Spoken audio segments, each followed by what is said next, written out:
呢集最後3分鐘講嘅呢，就係四心裏邊嘅隨心。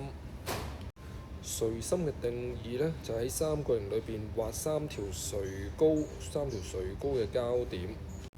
要畫隨心呢，我哋就要揾任意一個頂點，畫一個垂直高度，再揾另一個頂點，畫多個垂直高度。如果呢兩者都係垂直嘅話呢，佢相交嘅位置呢，我哋就稱之為隨心。而呢個隨心呢，同剩翻最後 C 連埋，都一定會係垂直於 AB 嘅。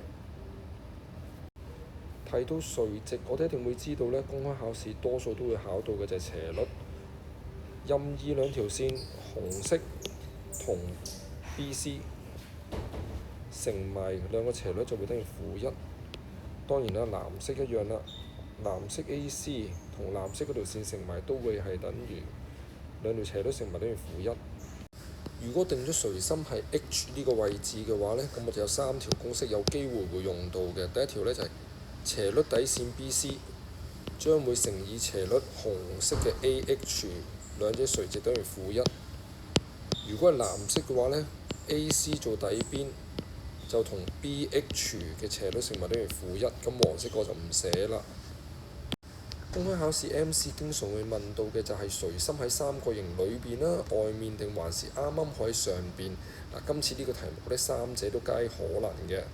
咁你睇睇另一個圖，下面畫咗3種類型嘅三角形，有銳角、直角同鈍角。銳角三角形呢，會睇得到呢3個垂高呢嘅相交點喺三角形裏邊，而原本係直角三角形，由於其中一隻角已經係直角呢，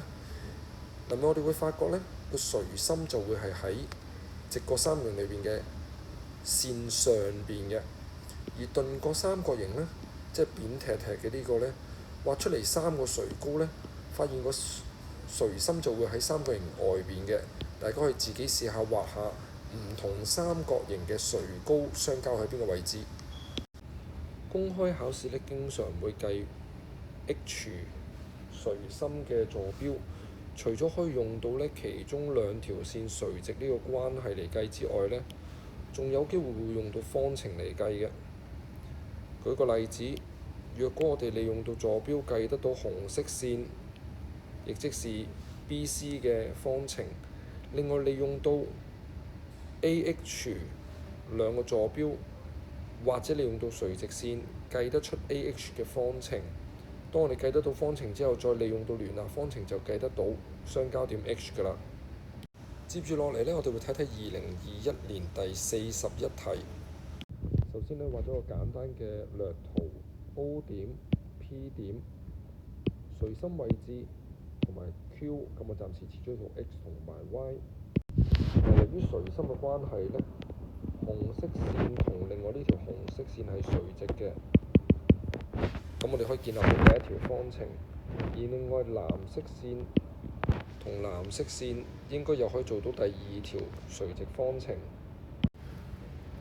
所謂同垂直有關嘅方程就係2個斜率乘埋等於負1，紅色嘅 OP 同紅色嘅 QH 乘埋兩隻斜率乘埋等於負1，藍色呢個 PQ 同藍色嘅呢個 OH 兩者斜率乘埋等於負1。將啲坐標擺翻落去，兩邊都係斜率乘埋等於負1，再做慢慢嘅換算呢，最尾撳 Program 2，我哋會睇得到呢 y 嘅坐標等於10，答案係 C。